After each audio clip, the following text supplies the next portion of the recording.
የተረገመ ይሁን በሳቸው ረፍት ጻዕዳ ተለብሶ ይዘመርላቸው። ሞት እደጃፋችን ላይ ነው ያለው። የምንሰማው አስደንጋጭ ነገር ነው በየቀኑ። ስለዚህ ሁሉ ጊዜ ተዘጋጅተን ልንኖር ያስፈልገናል። በነፋስ ክንፍ የሚበር ማንም ሊቀርበው በማይችል ብርሃን የሚኖር እሳተ መለኮት የሆነ አምላክ ከብቶች በረት ተወለደ፣ ግርግም ላይ ተኛ፣ በቅጠልና በጨርቅ ተጠቀለለ። ሰቅለው እንደሚገርሉት እያወቀ ተከትሏቸው ሄደ። ቀንድ የተባለ ኃይሉ ነው፣ ስልጣኑ ነው። ከመቀጽበት ሊያጠፋቸው ይቻለው ነበረ። ከልቤ ያዘንኩት ዛሬ ትናንትና ነው። አንድ መምህር አለፉ አይደል? ዲያቆን ዘላለም አይደል? ዲያቆን ዘላለም የኦርቶዶክስ ሕዝብ ትልቅ ሰው አጣ። እሱ ብቻ አይደለም፣ እሱ እንደዛ ብቻ አይደለም። የኚህ መምህር እንደውም ነግሬያቸዋለሁ። በፊትም ስለሳቸው እናገራለሁ። ታስታውሱ ከሆነ ውሾቹ የሚል ትምህርት አላቸው።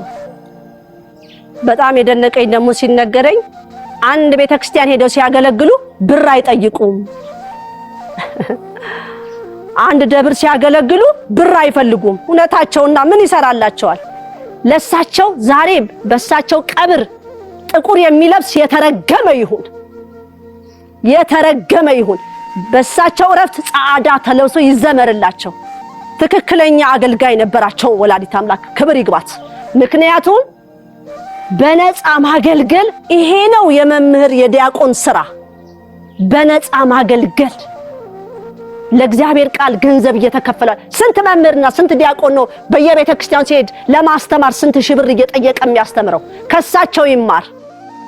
ባለጠጎች ብንሆን ብዙ ብር ብንቆጥር፣ ባለስልጣኖች ብንሆን፣ ባለሰራዊት ባለመሳሪያዎች ብንሆን፣ ባለ 2 ባለ 3 ዲግሪዎች ብንሆን፣ ዝነኞች ስመጥሮች ታዋቂዎች ብንሆን፣ የከበሬታ ወንበር የሚሳብልን ያማረው ላንሳዊ ምንጣፍ የሚነጠፍልን ብዙዎች ቆመው የሚያጨበጭቡልን ብንሆንም ራሳችንን ዝቅ ማድረግ አለብን። እንኳንኛ ፍጡራኑ ፈጣሪ አምላክ የባህሪ አምላክ ኢየሱስ ክርስቶስ በትህትና ተመላልሷልና በግ ያሰኘው ትህትናው ነው። የመጀመሪያው እሱ ነው። እግዚአብሔር ደግሞ ትህትናን ይፈልጋል። እግዚአብሔር ትዕቢተኞችን ይቃወማል፣ ለትሑታን ግን ጸጋና ሞገስን ይሰጣል ይላል አንደኛ ጴጥሮስ ምዕራፍ 5 ቁጥር 5 ላይ። አምላካችን እግዚአብሔር ለሁላችንም የተሰበረ ልብ የተዋረደ መንፈስ ያድለን። በመጀመሪያ በግ ያሰኘው ትህትናው ነው። ሁለተኛ የእግዚአብሔር በግ እነሆ ብሎ መጥምቀ መለኮት ቅዱስ ዮሐንስ የመሰከረለት የዋህነቱን ሲያይ ነው። በግ የዋህ ነው። ሁላችን እንደምናውቀው በቀንድ ያለው መዋጋት ሲችል አይዋጋም። በየዋህነቱ በሸላቾቹ ፊት ዝም ብሎ ይቆማል። የሚያርዱትን ተከትሎ ይሄዳል። በግ በየዋህነቱ እንደሚሸለት እንደሚታረድ አምላካችን ጌታችን መድኃኒታችን ኢየሱስ ክርስቶስም በየዋህነት በሸላቾቹ ፊት ዝም ብሎ ቆመ። ሰቅለው የሚገሉትን ተከትሎ መስቀል ተሸክሞ ተጓዘ። ለመታረድ እንደሚነዳ ጠቦት ይላል።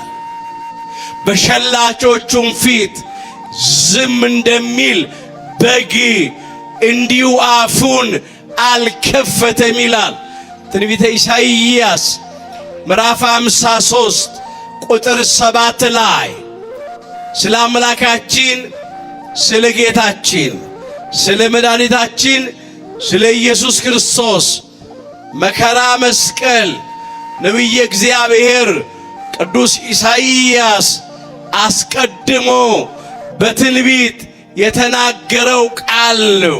እስቲ ከኔ ጋር በሉ ለመታረድ በሉ እንደሚነዳ ጠቦት በሸላቾቹም ፊት ዝም እንደሚል በግ እንዲሁ አፉን አልከፈተም።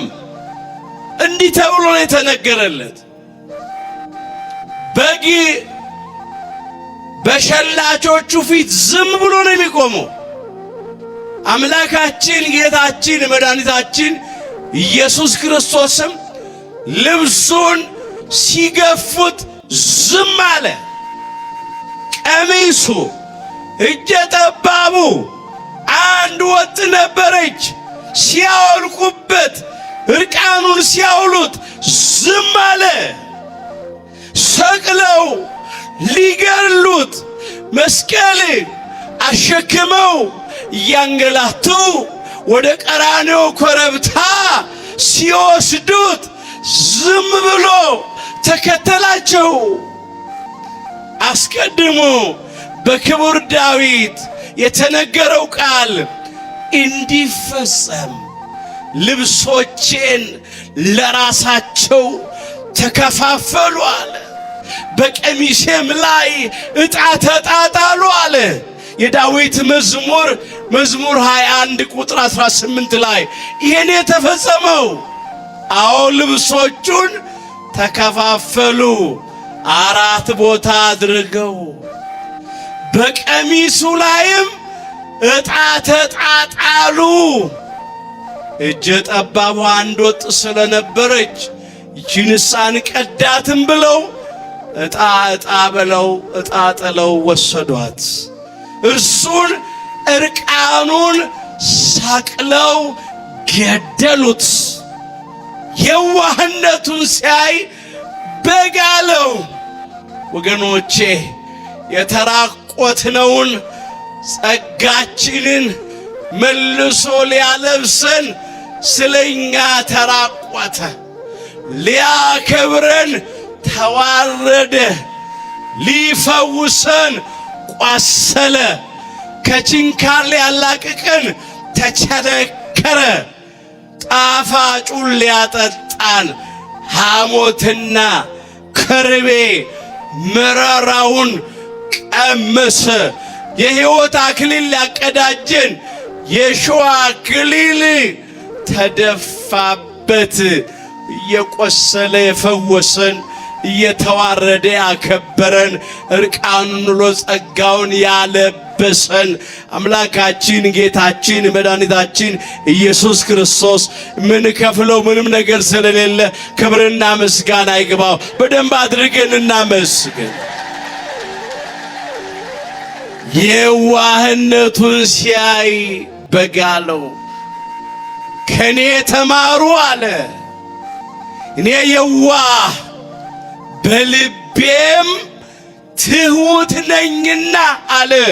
የማቴዎስ ወንጌል ምዕራፍ 11 ቁጥር 29 ላይ እስቲ ከኔ ጋር በሉ፣ ከኔ በሉ ተማሩ እኔ የዋህ በልቤም ትሑት ነኝና። ይኸው ከቃል ይልቅ ተግባር ይሰብካል። ትሕትናውን በትሕትና ከጽንሰት አንስቶ እስከ ስቅለት ድረስ ተጉዞ አሳየ። የዋህነቱን ልብሱ ተገፎ እርቃኑን ውሎ በዕለተ ዓርብ በቀራንዮ መስቀል ላይ ተሰቅሎ የዋህነቱን አሳየ። ከቃል ይልቅ ተግባር ይሰብካል። ከኔ ተማሩ በቃል ብቻ አይደለም የሰበከው፣ ከኔ ተማሩ እኔ የዋህ በልቤም ትሁት ነኝ አለ። እንደዚህ የዋህነትን አምላካችን እግዚአብሔር ለሁላችንም በቸርነቱ ያድለን። ሁሉን አዋቂ አምላክ እኮ ነው። በየዋህነት ግን ልብሱን ሲገፉት፣ ቀሚሱን ሲያወልቁ፣ ዓይኑን በጨርቅ ሸፍነው ሲዘብቱበት፣ ራሱን በመቃ ሲደበድቡት፣ ምራቃቸውን ጢቅ እያሉ ሲተፉበት፣ ስጋው አልቆ አጥንቱ በረዶ እስኪመስል ደሙ እየነጠበ ሲገርፉት ዝም አለ። ይሄ የዋህነቱ ነው። ሚገርም ዝምታ ነው። በየዋህነቱ እኔን ያደረገው የዋህነቱን ሲያይ በግ አለው። ሁለተኛው እሱ ነው። ሶስተኛው የእግዚአብሔር በግ እነሆ ያለው መስዋዕትነቱን ሲያይ ነው። በብሉይ ኪዳን ለኃጢአት ስርየት መስዋዕት ሆነው ይቀርቡ ከነበሩት እንስሳት መካከል አንዱ በግ የበግ ጠቦት ነው። የአዲስ ኪዳኑ መስዋዕት ግን አምላካችን ጌታችን መድኃኒታችን ኢየሱስ ክርስቶስ ነው። በአዲስ ኪዳን ሌላ የእንስሳት የፍሪዳ፣ የጊደር፣ የርግብ፣ የአውራ ፍየል፣ የጠቦት መስዋዕት አይሰዋም። መስዋዕቱ አምላካችን ጌታችን መድኃኒታችን ኢየሱስ ክርስቶስ ነው።